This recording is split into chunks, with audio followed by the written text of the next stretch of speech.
கிட்டத்தட்ட 33 வருஷத்துக்கு மேல இருக்கிற உறவு. ஏன் நான் சினிமாவுக்கு வந்தப்போ எனக்கு வயசு 10. அப்பல இருந்தே இந்த உறவு ஸ்டார்ட் ஆகி போயிட்டு இருக்குன்னு அவங்களுக்கு தெரியாம போச்சு. அதனால என்ன பண்ணாலும், நீங்க என்ன ட்ரை பண்ணாலும், எல்லாத்தையும் விட்டுட்டு மக்களுக்காக வந்திருக்கிற இந்த விஜய மக்கள் ஒரு நாளும் கைவிட மாட்டாங்க. மக்கள் கூடவே நிக்கிறாங்க, கூடவே நிப்பாங்கன்னு அவங்களுக்கு தெரியாம போச்சு. என்னப்பா நிப்பீங்கல்ல? உங்களை நம்பிதான்ப்பா வந்திருக்கிற. அதான் இந்த சத்தம் தாங்க வாழ்நாள் பூரா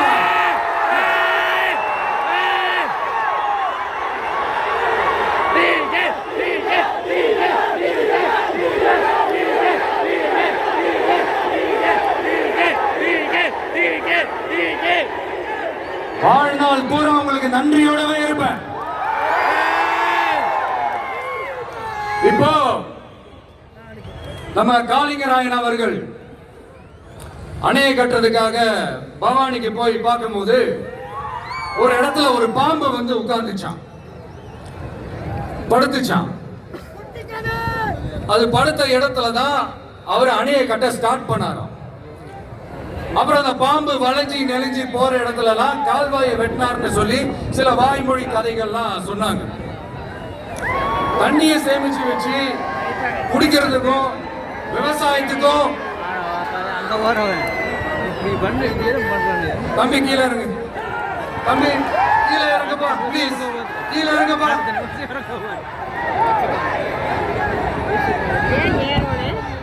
ஓகே, தேங்க்யூ. கீழே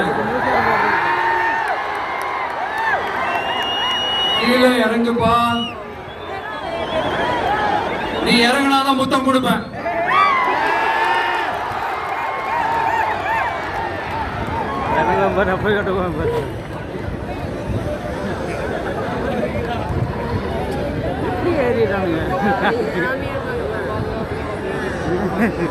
ஆனா முக்கியம் பாதுக்குன்னா தெரியுது மாட்டேங்குது.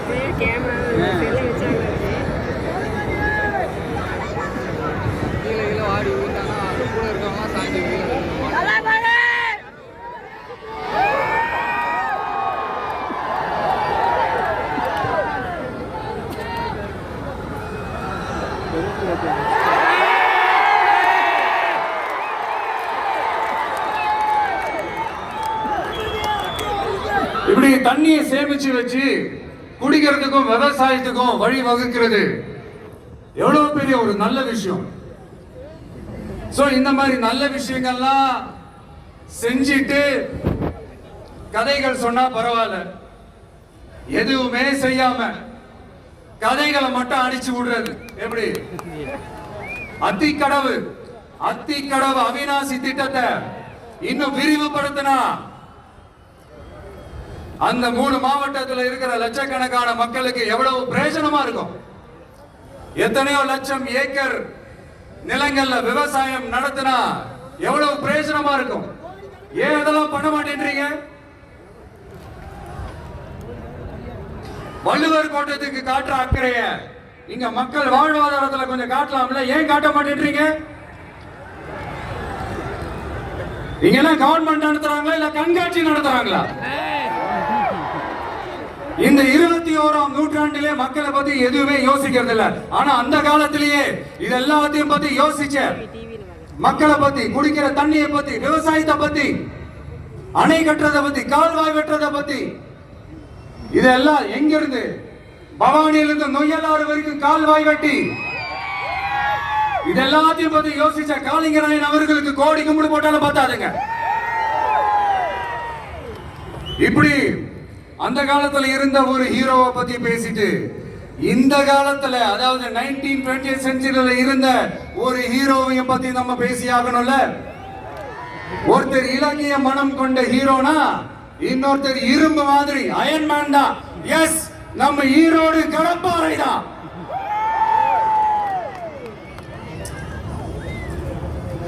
ஒட்டுமொத்த தமிழ்நாட்டையே திருப்பி போட்ட சீர்திருத்த நெம்புகோல். ஈரோடு மாவட்டத்துல பிறந்த அவர்தான் இந்தியாவுக்கு இடஒதுக்கீடு சம்பந்தமான அரசியல் சட்டத்தை திருத்தறதுக்காக போராட்டம் நடத்தினவர் யாரு? நம்ம தந்தை பெரியாரு. 100 வருஷத்துக்கு முன்னாடியே வகுப்பு வாரி பிரதிநிதித்துவம் வேணும்னு கேட்டவர். அன்னைக்கும் சரி இன்னைக்கும் சரி ஒரு ஆச்சரியத்தோட பார்க்கக்கூடிய ஒரு மனிதர், நம்மளுடைய கொள்கை தலைவர். அப்ப அண்ணாவும் எம்ஜிஆரும் யாரு? பெரியார் அவர்கள் கிட்ட இருந்து எங்களுக்கு தேவையான கொள்கைகளை எடுத்துக்கிட்டோம். அவரை ஃபாலோ பண்ற, அவரை வழிகாட்டி ஏத்துக்கிட்ட அண்ணா அவர்கள் கிட்ட இருந்தோம், எம்ஜிஆர் அவர்கள் கிட்ட இருந்தோம் தேர்தல் அணுகுமுறையை எடுத்துக்கிட்டோம். அண்ணாவும் எம்ஜிஆரும் தமிழ்நாட்டோட சொத்து. அவங்கள பயன்படுத்துறத பத்தி யாரும் இங்க கம்ப்ளைண்ட் எல்லாம் பண்ண முடியாது. அண்ணா எங்களோடது, எம்ஜிஆர் என்னோடது, எங்களோடது, நீங்களா எடுத்துக்க கூடாது அப்படிலாம் யாரும் இங்க அழுதுட்டு இருக்க முடியாது, சொல்லிவிட்டேன். அதனால நாங்க ஒரு வழியில அரசியல் செஞ்சுக்கிட்டு போயிட்டு இருக்கிறோம். உங்களுக்கு தான் டிவிக்கு ஒரு பொருட்டே இல்லல, அப்புறம் ஏன் கதறீங்க? அப்புறம் ஏன் ஆளாளுக்கு அங்க போயிட்டு இங்க போயிட்டு புலம்பி தள்ளிக்கிட்டு இருக்கிறீங்க? இது எப்படி இருக்கு தெரியுமா? எனக்கு பயம் இல்ல, எனக்கு பயம் இல்ல அப்படின்னு சத்தமா சவுண்ட் விட்டுக்கிட்டே சத்தமா பாட்டு பாடிக்கிட்டே நடுங்கிக்கிட்டே சின்ன பசங்க நடந்து போவாங்க, அந்த மாதிரி இருக்கு. முதல்ல மண்டையில இருக்கிற கொண்டைய மாறீங்க சார்.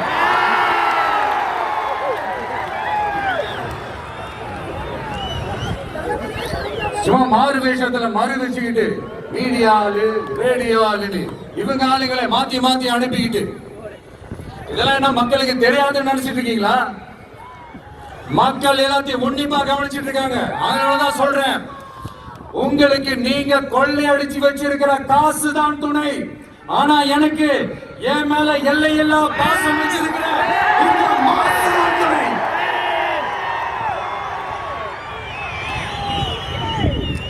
இப்படி நமக்கு துணையா இருக்கிற ஈரோடு மக்களுக்காக நான் இப்போ குரல் கொடுக்கலான்னு வந்திருக்கிறேன். சரி, இப்ப விஷயத்துக்கு வருவோம். பெரியார் அவர்கள் கிட்ட இருந்த அந்த செல்வாக்கையும் அந்த பதவிகளையும் அந்த பவரையும் வச்சுக்கிட்டு அவர் என்ன சொன்னார் தெரியுமா?